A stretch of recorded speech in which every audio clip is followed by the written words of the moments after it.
आज चाहिँ मैले है हजुरहरूको छेउमा चाहिँ सिस्नुको फुलको दाल कसरी बनाउने भनेर मैले लिएर आएको छु। आधी किलो जस्तो यो सिस्नुको फुल ल्याएको छ।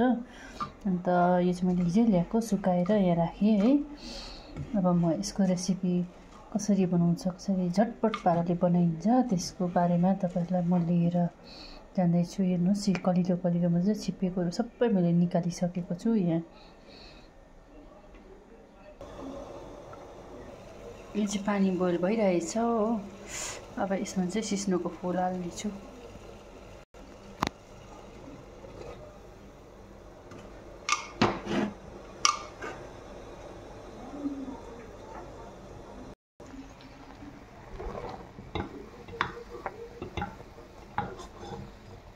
यहाँ चाहिँ यसरी उम्लिँदैछ हो। यसरी चलाउँदै उमाल्दै गर्नुपर्ने हुन्छ, मजाले पाक्नुपर्छ नि। अब यसरी पाक्दै गर्दा चाहिँ म चाहिँ अब लसुन यहाँ रेडी पारेँ।